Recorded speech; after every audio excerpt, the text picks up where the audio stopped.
இறை இயேசுவில் எனக் அன்பார்ந்தவர்களே, நம் ஜீவனுள்ள தேவனின் உயிருள்ள வார்த்தைகளை தினமும் கேட்பதன் மூலம் உங்களுக்கு நன்மையும் ஆசையும் உண்டாவதாக. இன்றைக்கு நம் உள்ளத்தில் ஆண்டவர் பேச விரும்புகிற திருவசனம் மத்தேயு 10ஆம் அதிகாரம் 31ஆம் திருவசனம். நீங்கள் மேலானவர்கள், எனவே அஞ்சாதீர்கள். இறை இயேசுவில் எனதருமை நண்பர்களே, உங்கள் அனைவருக்கும் நம் இயேசுவின் அன்பை உரித்தாக்குகின்றேன். இன்றைய புனிதராம் புனித பெனடிக்டிடம் நமக்காக இறை இயேசுவிடம் பரிந்து பேசி அவரின் மேலான இரக்கத்தை பெற்று தரும்படி ஒரு நொடி ஜெபித்துக் கொள்ளுங்கள் நண்பர்களே. இன்று ஜூலை மாதம் 11ஆம் தேதி சனிக்கிழமை. இன்றைய நாளில் பிறந்த நாள் மற்றும் திருமண நாளை கொண்டாடும் அனைவரையும் இறை இயேசுவின் அன்பும் ஆசிர்வாதங்களும் நிறைவாய் சேரட்டும். தங்களுக்கு நெருக்கமானவர்களின் பிரிவால் வாடும் நபர்களையும் இறை இயேசுவின் வியாகுல அன்னையின் ஆறுதல் போர்வையாய் மூட வேண்டுமாய் மனமாற ஜெபிக்கின்றேன். நண்பர்களே, எப்படி இருக்கின்றீர்கள்? இன்று ஆண்டவர் இயேசு உங்களோடு என்ன பேச விரும்புகிறார்? சவாலான சூழ்நிலைகள் உங்கள் வாழ்க்கையில் எழும்பும் போது மனிதர்கள் தாங்கள் இருக்கும் நிலையை விட மேன்மையான நிலைக்கு உயர முடியுமாம். எளிதான பாதைகள் நம்மை சுகமாக வைத்திருக்கலாம் நண்பர்களே, ஆனால் சவாலான பாதைகள்தான் நம்மை வளரச் செய்யுமாம். போராட்டங்கள் நம்மை உடைக்க வருவதில்லை, நம்முள் மறைந்திருக்கும் வலிமை, விசுவாசம், ஆற்றல், ஜெபம் மற்றும் திறமைகளை வெளிக்கொணர வருகின்றன. தாவீது கோலியாத்தை சந்திக்கவில்லை என்றால் தாவீதிற்குள் இருந்த வீரன் உலகிற்கு தெரியவே வந்திருக்காது. அப்படித்தானே? அதுபோலதான் உங்கள் வாழ்க்கையில் வரும் ஒவ்வொரு சவாலும் ஒரு தடை அல்ல, இயேசு உங்களை உயர்ந்த நிலைக்கு தயார்படுத்தும் ஒரு வாய்ப்பு நண்பர்களே.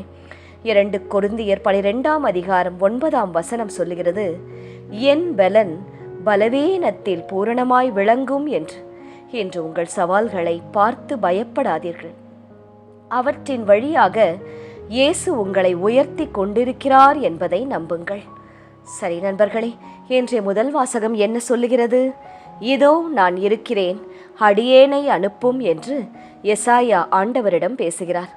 இறைவாக்கினர் எசாயா ஆண்டவரின் மகிமையை காணுகிறார். அந்த தூய்மையின் முன் அவர் நின்றபோது தன் குறைகளையும் பலவீனங்களையும் உணர்ந்து நான் தகுதியற்றவன் என்று சொல்லுகிறார்.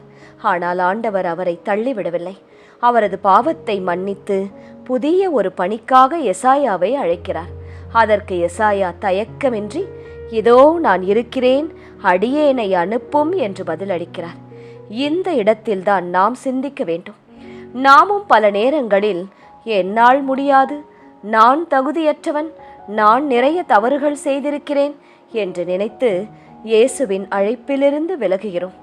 ஆனால் இயேசு தகுதியானவர்களை மட்டும் அழைப்பதில்லை நண்பர்களே, அழைத்தவர்களை தகுதியுள்ளவர்களாக மாற்றுகிறார். ஒரு ஆசிரியர் வகுப்பில் ஒரு மாணவனை பேச அழைக்கிறார். வா, முன்னால் வா, நீதான் என்று ஸ்பீச் கொடுக்க வேண்டும் என்று அழைக்கிறார். ஆனால் அந்த மாணவனோ மாணவியோ என்னால் முடியாது என்று தயங்குகிறார்கள். ஆனால் ஆசிரியர் நான் உன்னுடன் இருக்கிறேன், நீ முயற்சி செய் என்று ஊக்கப்படுத்துகிறார். அந்த ஒரு நம்பிக்கையே அந்த மாணவனை மாணவியை தைரியமாக முன்னே நிற்க வைக்கிறது. அப்படித்தானே? அதே போல இயேசு நம்முடைய குறைகளை பார்க்கவில்லை, நம்முடைய மனதின் தயார் நிலையைதான் பார்க்கிறார். இன்று உங்களையே கேட்டுக்கொள்ளுங்கள் நண்பர்களே, என்னால் முடியாது என்று நான் தள்ளி போடும் என் வாழ்வின் அழைப்பு எது என்று. இன்று ஆண்டவர் என்னை அழைத்தால் நான் எசாயாவைப் போல இதோ இருக்கிறேன் என்று பதில் சொல்வேனா என்று சிந்தித்து பாருங்கள். இயேசு முழுமையான, பணக்கார, திறமையுள்ள, அழகான மனிதர்களை தேடுவதில்லை, முழுமனதோடு பதிலளிக்கும் மனிதர்களைத்தான் தேடுகிறார் நண்பர்களே.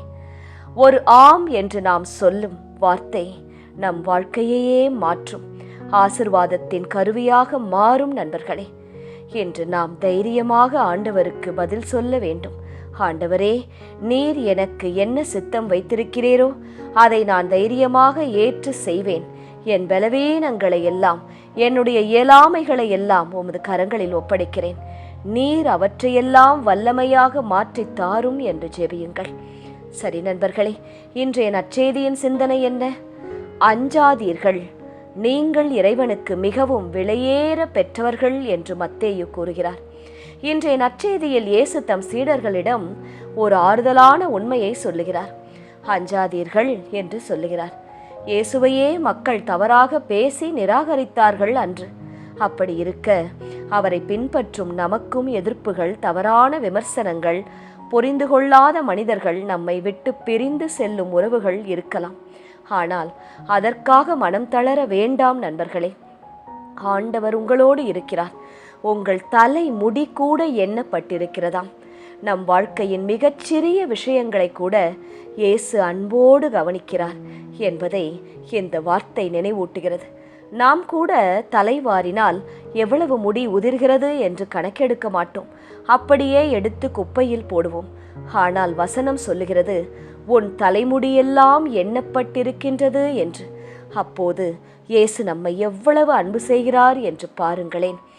எத்தனை முறை மனிதர்களின் கருத்துக்கு பயந்து நம்முடைய நம்பிக்கையையோ நன்மையையோ மறைத்திருக்கிறோம்.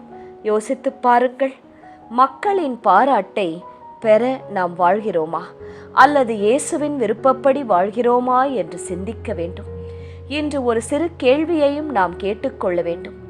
மனிதர்களின் விமர்சனத்திற்கா நான் அதிகம் பயப்படுகிறேன் அல்லது இயேசுவை மகிழ்விப்பதற்காக வாழ்கிறேனா? இன்று நான் அஞ்சாமல் செய்ய வேண்டிய ஒரு நல்ல செயல் என்ன என்று யோசித்து பாருங்கள். மனிதர்கள் பேசினால் பேசிவிட்டு போகட்டும் நண்பர்களே, அது தற்காலிகம். ஆனால் இயேசுவின் அன்புதான் நிரந்தரம். உலகமும் உறவும் உங்களை புரிந்து கொள்ளாமல் இருக்கலாம். ஆனால் இயேசு உங்களை அறிந்திருக்கிறார். உங்கள் உச்சன் தலைமுதல் உள்ளங்கால் வரை அவர் அறிந்திருக்கிறார். சரி நண்பர்களே, இன்றைய திருப்பாடல் வழி ஜெபிக்கலாமா? ஆண்டவரே, நீரே ஆட்சி செய்கின்றீர். மாட்சியை ஆடையாய் அணிந்துள்ளீர். உம்மை நாங்கள் போற்றுகிறோம், துதிக்கிறோம், வணங்குகிறோம், ஆராதிக்கிறோம், நன்றி செலுத்துகிறோம். ஆண்டவர் ஆட்சி செய்கின்றார். அவர் மாட்சியை ஆடையாய் அணிந்துள்ளார். ஆண்டவர் வல்லமையை கச்சையாய் கொண்டிருக்கிறார். உமது ஆடையும் கச்சையும் எனக்கும் என் சந்ததிக்கும் துணையாய், பாதுகாப்பாய், வழியாய் இருக்க வேண்டுமாய் ஜெபிக்கின்றேன். பூவுலகை அவர் நிலைப்படுத்தினார், அது அசைவுறாது. அதே போல என்னையும், என் வேலையையும், என் உடல் நலனையும், என் வருமானத்தையும், என் குடும்பத்தையும் நீர் நிலைப்படுத்தும்படியாய் ஜெபிக்கின்றேன். அதை பிசாசின் எந்த திட்டங்களும் அசைக்க கூடாது. இயேசுவே, உமது அரியணை தொடக்கத்திலிருந்தே நிலை பெற்றுள்ளது. நீர் தொன்று தொட்டே நிலைத்துள்ளீர். ஆம் இயேசுவே, நீரே அல்வாவும் ஒமேகாவும், நீரே துவக்கமும் முடிவும், நீரே வாழ்கின்ற தெய்வம். உம்மிடம் நாங்கள் ஜெபிக்கின்றோம். எங்கள் மன்றாட்டுக்களை சமர்ப்பிக்கின்றோம். அதில் எங்களுக்கு ஏற்புடையவற்றை சரியான வேளையில் நீர் நிறைவேற்றி தரும்படியாய் ஜெபிக்கின்றோம். உம்முடைய ஒழுங்குமுறைகள் மிகவும் உறுதியானவை ஆண்டவரே. என்றென்றும் தூய்மையே உமது இல்லத்திற்கு அழகு செய்யும். ஆம் இயேசுவே, உமது இல்லம் எப்போதும் தூய்மையானது. வானத்தில் உமது அரியணையை சுற்றி எப்போதும் வான தூதர்களும் புனிதர்களும் உம்மை புகழ்ந்து கொண்டே இருக்கிறார்கள். அது தூய்மையான இல்லமாக இருப்பது போல எங்கள் வீடுகளிலும் எப்போதும் ஜெப சத்தம் கேட்க வேண்டும், பாடல் சத்தம் கேட்க வேண்டும், குடும்ப ஜெபமாலை ஒலிக்க வேண்டும். நாங்கள் கூடி ஜெபிக்க வேண்டும், கூடி வாழ வேண்டும். எங்கள் கஷ்டப்பட்டு நாங்கள் சம்பாதிக்கும் பணம் விரயமாக வீண் செலவு ஆகக்கூடாது. நாங்கள் சிக்கனமாக வாழ்ந்து சேர்த்து வைத்து எங்கள் சந்ததிக்கு உபயோகப்படும்படியாய் எங்கள் குடும்பத்தை கட்டி எழுப்ப துணை செய்யும். ஜபத்தை மறவாமல் ஒவ்வொரு நாளும் நேரத்தை கண்டுபிடித்து சோம்பேறித்தனத்தை ஒதுக்கி வைத்து ஜெபிக்க எங்களுக்கு நினைவூட்டும். தனி ஜபமாலை, குடும்ப ஜபமாலை செய்து உம் கைகளிலிருந்து ஆசிர்வாதங்களை சுதந்தரித்து கொள்ள எங்களுக்கு நினைவூட்டும். இயேசுவே, உம்மை விட்டு எங்களை பிரிய விடாதேயும். உமது சிறகை நிழலிற்குள் எங்களை வைத்து காத்து கொள்ளும். எங்கள் கைபிடித்து நடத்தும். முடிவுகள் எடுக்க முடியாமல் நாங்கள் கலங்கும் வேளைகளில் எங்களுக்கு துணை செய்யும்.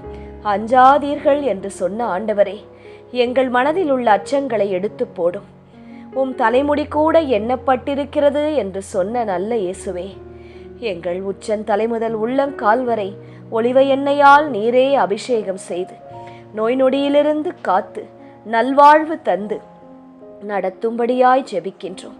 எங்கள் உற்றார் உறவினர், நண்பர்கள், உடன் பணிபுரிபவர்கள், படிப்பவர்கள், எங்கள் தெருவில் வாழ்பவர்கள் அனைவருக்காகவும் ஜெபிக்கின்றோம்.